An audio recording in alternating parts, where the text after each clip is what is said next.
Mas Bayumi. Halo, Mas. Halo, Mas. Oh ya. Oke. Slide kelihatan kan ya, Mas? Oke. Bismillahirrahmanirrahim. Assalamualaikum warahmatullahi wabarakatuh. Waalaikumsalam warahmatullahi wabarakatuh. Ya, selamat malam kawan-kawan semuanya. Dan pertama-tama saya ucapkan terima kasih. Saya di sini tidak sendiri, tapi saya ditemani oleh Mas Banu Nurmansyah. Pada malam hari ini kita akan mempresentasikan tugas kelompok mata kuliah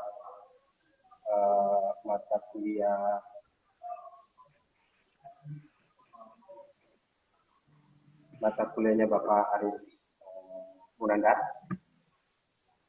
Ya, kawan-kawan kita bisa memulai. Di sini kawan-kawan bisa melihat slide kita.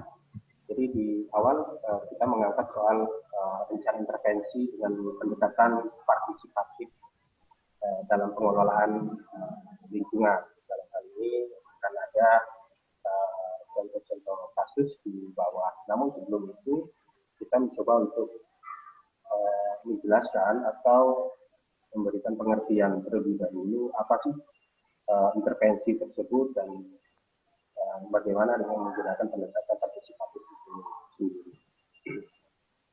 Nah, jadi pada perkembangannya bahwa memang partisipasi itu telah menjadi bagian yang integral, tidak bisa dipisahkan bagian dari sebuah pembangunan dan jalannya sebuah pemerintahan.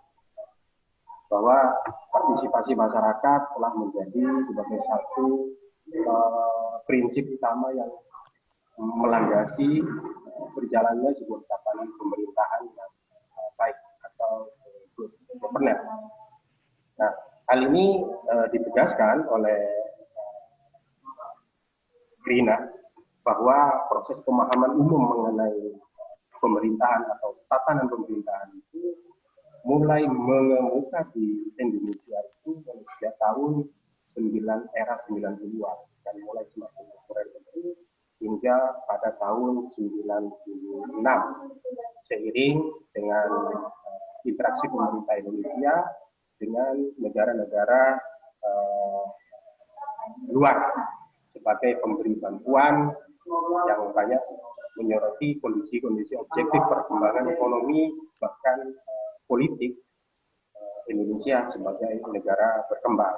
Nah, istilah ini pun seringkali disangkut pautkan dengan kebijaksanaan pemberian bantuan dari negara donor dengan menjadikan masalah isu tatanan pemerintahan sebagai salah satu aspek dalam pertimbangan dalam pemberian bantuan tersebut, baik itu berupa pinjaman maupun berupa hibah dan lain sebagainya. Itu salah satu perkembangan dari partisipasi, jadi keterlibatan masyarakat lebih luasnya lagi secara mikro, keterlibatan masyarakat itu sendiri, kalau secara makro keterlibatan dari negara.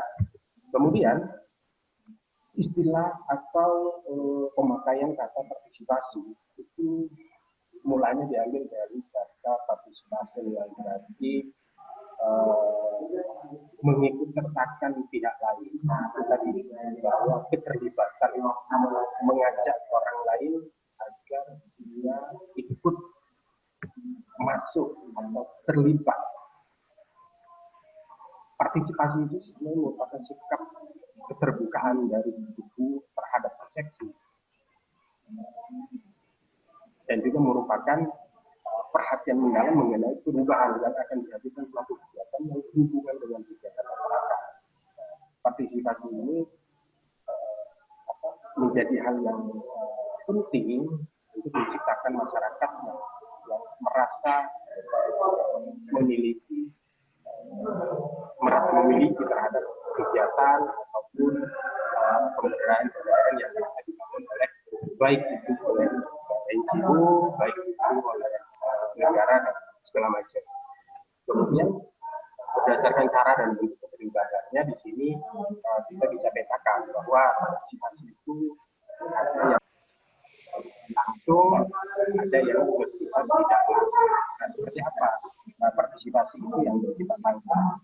Partisipasi yang bersifat langsung ini ada digunakan untuk menggambarkan seseorang secara langsung dalam partisipasi, seperti mengikuti pertemuan, diskusi, menyediakan tenaga kerjanya, proyek-proyek tertentu, memberikan suara bagi calon yang akan mewakilinya dari luar kelompok. Ini yang disebut dengan partisipasi langsung dari masyarakat ataupun kelompok. Nah, sementara partisipasi tidak langsung itu sendiri itu merupakan partisipasi yang digunakan untuk menggambarkan cita-cita seseorang yang mewakilkan hak partisipasinya. Sebagai contoh, dalam mengambil keputusan orang lain yang kemudian dapat mewakilinya dalam aktivitas partisipasi yang pada tingkat yang lebih tinggi. Kalau di sini contohnya kalau langsung adalah kita memberikan suara kepada anggota dewan yang mewakili suara kita, kemudian dalam hal pengambilan keputusan suara kita sudah bulat-bulat itu dipasrahkan kepada wakil kita yang ada di kursi legislatif. Itu salah satu contoh di partisipasi tidak langsung.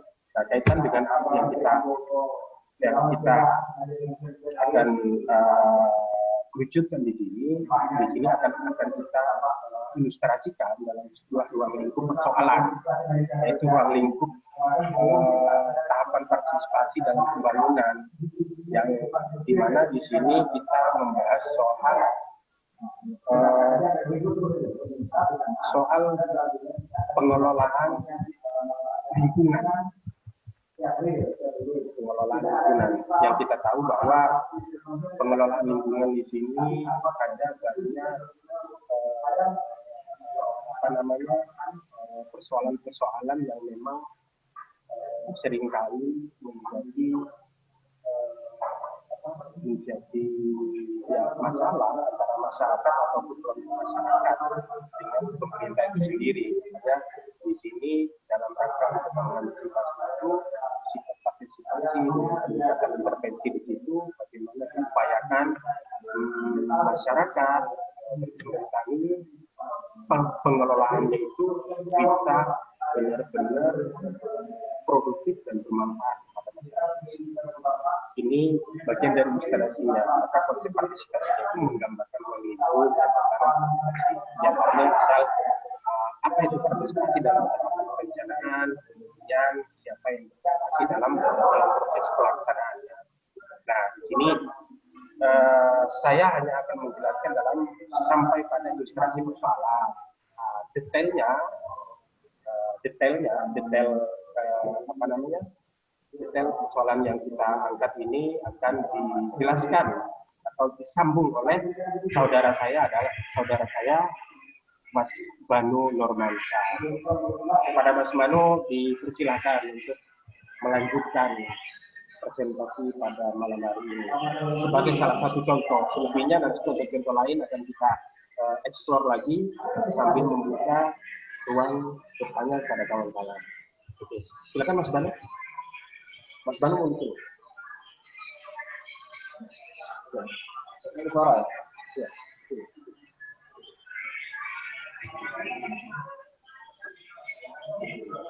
Aduh.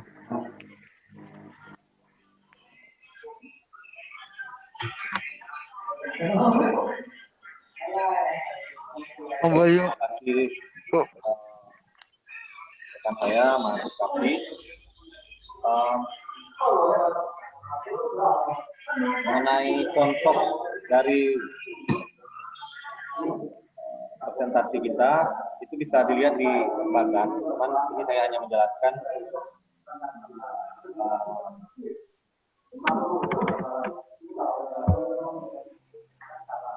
mekanismenya. Misalkan contoh partisipasi dari masyarakat adat atau lokal di KPH ya. Jadi sedikit saya jelaskan mekanisme proyek IP Romawi 2 ini adalah proyek Forest Investment Project Program dari tahap 2. Jadi itu merupakan proyek dari kerjasama Bank Internasional ADB dan pemerintah Denmark. Itu sedang ini FIP. Adapun dari tata cara pengaduan berdasarkan partisipasi masyarakat adat atau lokal, itu bisa kita lihat di tata cara pengaduan kan, penerimaan pengaduan, kita lihat di review-nya maksimal berapa hari kerja, apakah terjadi keluhan, penyelesaiannya kan, kita lihat. Nah, adapun KPH ini berdasarkan dari Forest Investment Program ini dibentuklah KPH. KPH itu kelompok kesatuan pengelolaan hutan. Jadi berdasarkan mandat Undang-Undang Nomor 41 Tahun 99 dengan turunannya PP Nomor 6 Tahun 2007. Jadi KPH ini wilayah pengelolaan hutan sesuai dengan fungsi pokok dan peruntukannya, dikelola secara efisien dan lestari. Jadi ini merupakan proyek dari Kementerian Lingkungan Hidup dan Kehutanan. Jadi KPH ini terdiri dari Kesatuan Pengelolaan Hutan Konservasi KPHK, Kesatuan Pengelolaan Hutan Lindung KPHL, dan Kesatuan Pengelolaan Hutan Produksi KPHP. Jadi semuanya di bawah Kementerian Lingkungan Hidup dan Kehutanan. Mengenai intervensinya bisa kita lihat tadi dijelaskan oleh rekan saya Mas Kapi bahwa ada tahap-tahapannya, mulai dari penerimaan pengaduan, terus reviewnya, pengolahan, keluhan atau terjadi konflik, terus keluhannya terselesaikan atau tidak terselesaikan, semuanya ada di slide yang kita tampilkan. Mungkin untuk sementara itu yang bisa saya jelaskan kepada rekan-rekan. Nanti kalau ada pertanyaan atau ada tanggapan atau saran mengenai presentasi ini, nanti bisa langsung diajukan. Mungkin saudara rekan saya Mas Kapi yang memberikan pencerahan kepada rekan-rekan malam ini. Karena audio saya tidak in.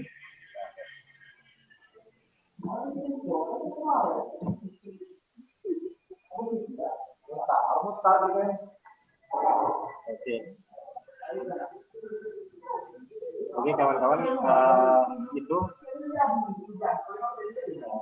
singkat presentasi kami pada malam hari ini mengenai kelompok intervensi.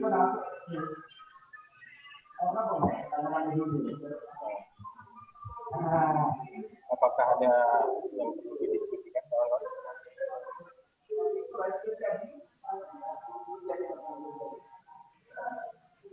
Mas Puja, apakah ada yang perlu didiskusikan?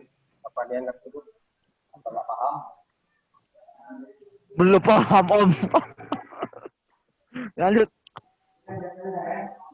Mas Bayumi? Siap, lanjut. Bayumi? Ya. ini sebenarnya hanya bentuk rencana intervensi ya. Artinya slide ini itu hanya membicarakan tahapan kalau kita ingin melakukan semacam intervensi dalam peningkatan partisipasi. Ya, tentunya persoalan objeknya beda-beda. Ya, kemudian pengelolaan. Cuman pada malam hari ini kita fokus karena kita bersepakat dengan itu kita membahas hal lingkungan karena Mas Banu lebih paham soal dalam pengelolaan lingkungan. Makanya kemudian nanti salah satu contohnya kita mengangkat pengelolaan lingkungan yang itu jelas tadi dijelaskan bahwa memang dalam hal mekanisme intervensi itu sudah jelas dalam satu badan yang bab dan itu memang sudah dicantum dalam undang-undang. Artinya bahwa intervensi tahapannya itu memang bisa dibilang baku dalam konteks pengelolaan hutan, tapi akan berbeda halnya ketika intervensi pada kelompok-kelompok masyarakat yang lain itu tentunya akan berbeda. Itu kawan-kawan yang bisa disampaikan. Gimana Mas Bayumi? Sedikit aja Mas Bayumi. Ya, mantap. Ya, oke kawan-kawan, sudah oke, cukup sampai di sini. Kira-kira. Oke, Mas Buja masih berpikir? Mungkin ada yang mau disampaikan? Cukup aja lah. Cukup ya, Mas Buja ya. Alhamdulillah. Jadi kalau cukup, sebelum kita akhiri, saya ucapkan banyak-banyak terima kasih pada partisipasi kawan-kawan ini pada malam hari ini. Walaupun ini memang agak sedikit kaku dan wagu karena mungkin selama pelajaran dan mungkin ini baru pertama kali kita lakukan. Ini mungkin pengalaman pertama. Besok-besok kita akan lebih baik.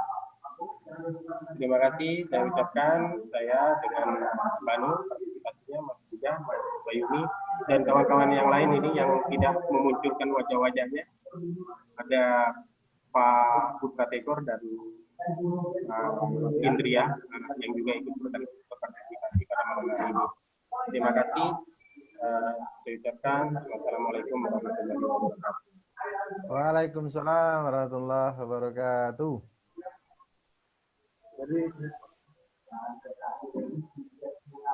Ada foto dulu. Ada foto dulu. Foto Kak. Dokumentasi. Oh iya.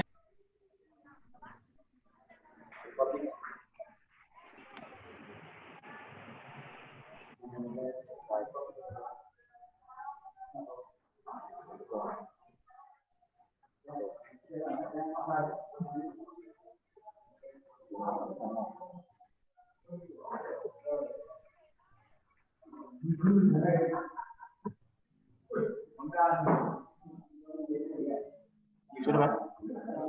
Sudah dipoto belum? Sebentar kawan-kawan.